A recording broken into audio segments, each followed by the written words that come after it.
the Edgerton, Germershausen, and Greer trailer from Cambridge, Massachusetts, the Armor Research Foundation trailer from Chicago, the Sandia van from Albuquerque, and the Navy Radiological Defense Laboratory trailer from San Francisco, all gathered at either the Naval Repair Facility dock area or at the Naval Air Station, North Island, prior to loading for the cruise to the operating site.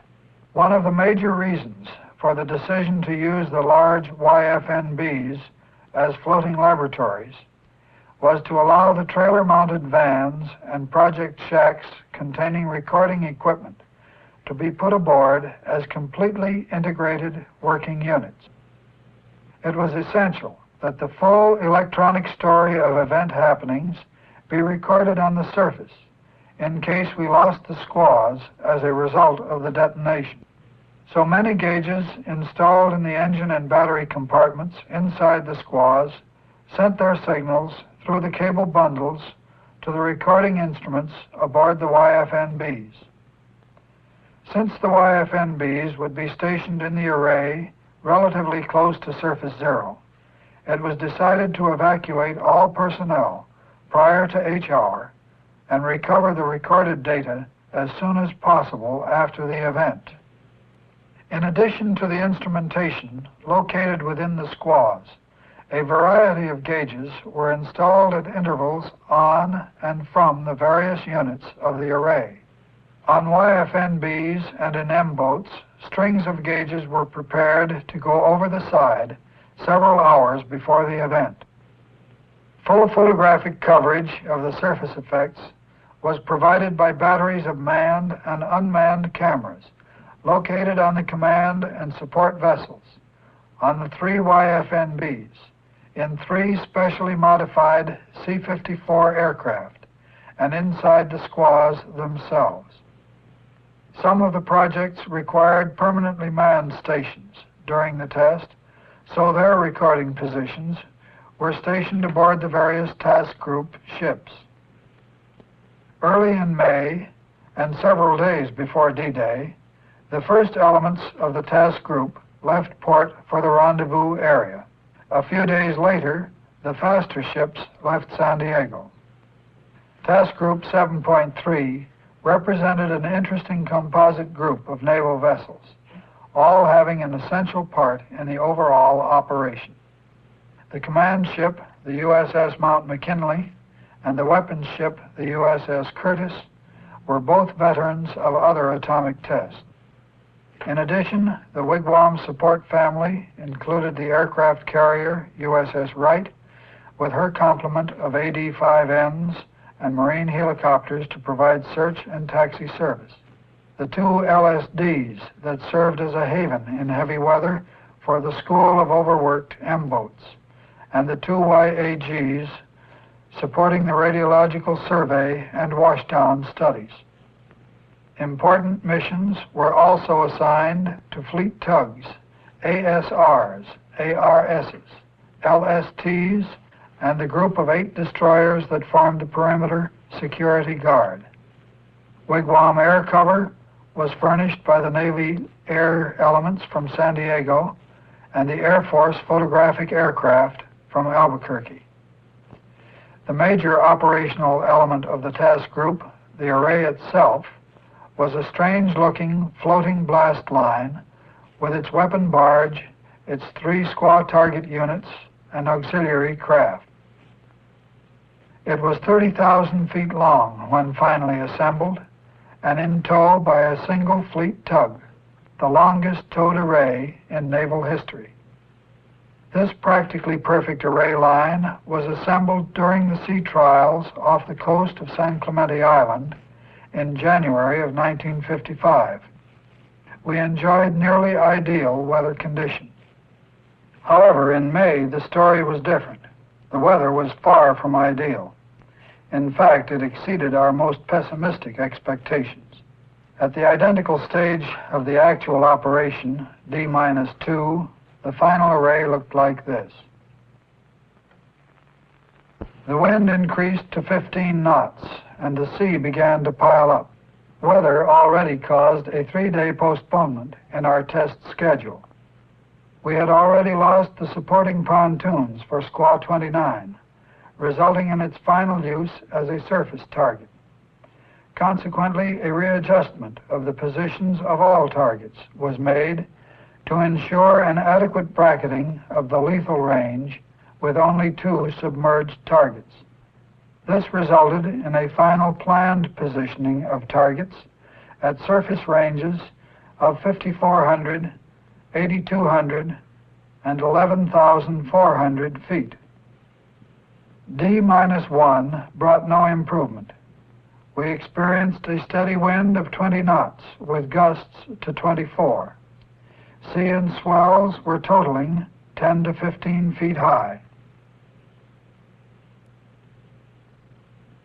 Submerging the 2 remaining squaws was much more difficult that day than on any of the previous trials.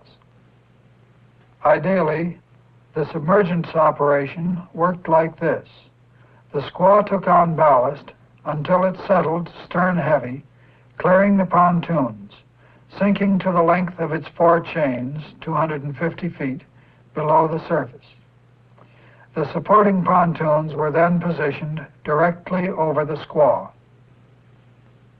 The severe wind and sea conditions caused considerable bending of the array between the inner and middle targets. The actual distances of the targets at the time of detonation were 5,200, 7,300, and 11,000 feet, respectively, from the weapon support barge. This uncontrolled modification of surface distances proved to be fortunate in that it resulted in the second target receiving severe but not fatal damage, an ideal position for the study of target response at incipient lethality.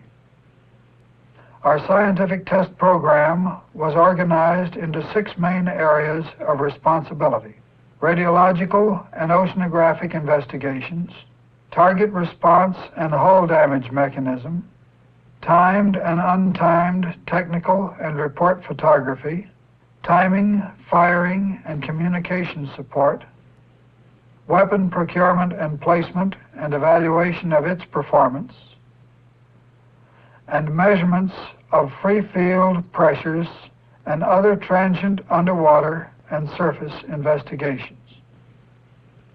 Notice the cloud chamber effect and the focusing of the reflected shock wave. This latter phenomenon was caused by the local valleys and hills in the sea floor.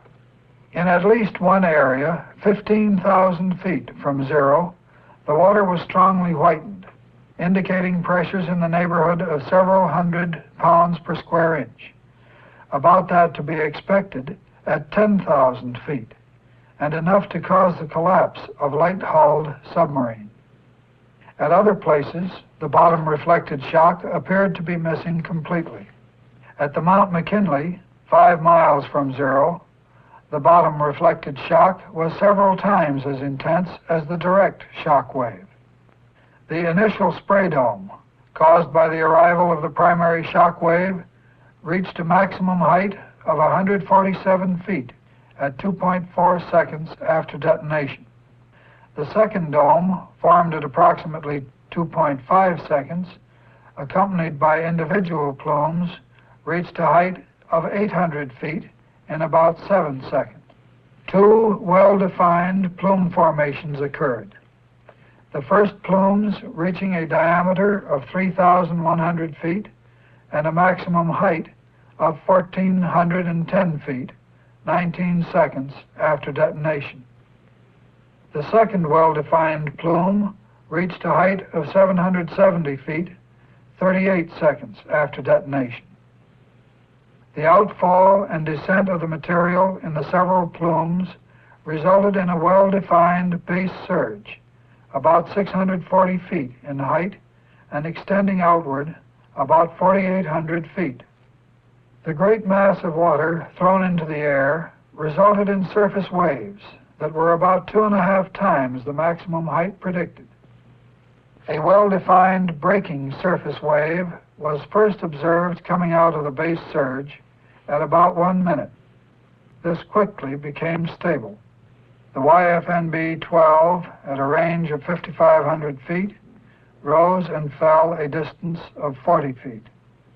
This resulted in a product of range times height of 220,000. The maximum product predicted was 80,000.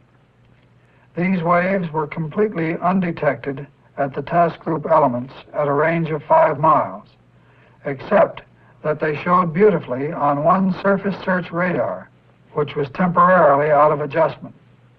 It had been knocked out of service by the shock wave, and on being returned to service, the gain was set high, so that strong sea return, modulated by these waves, covered the scope face.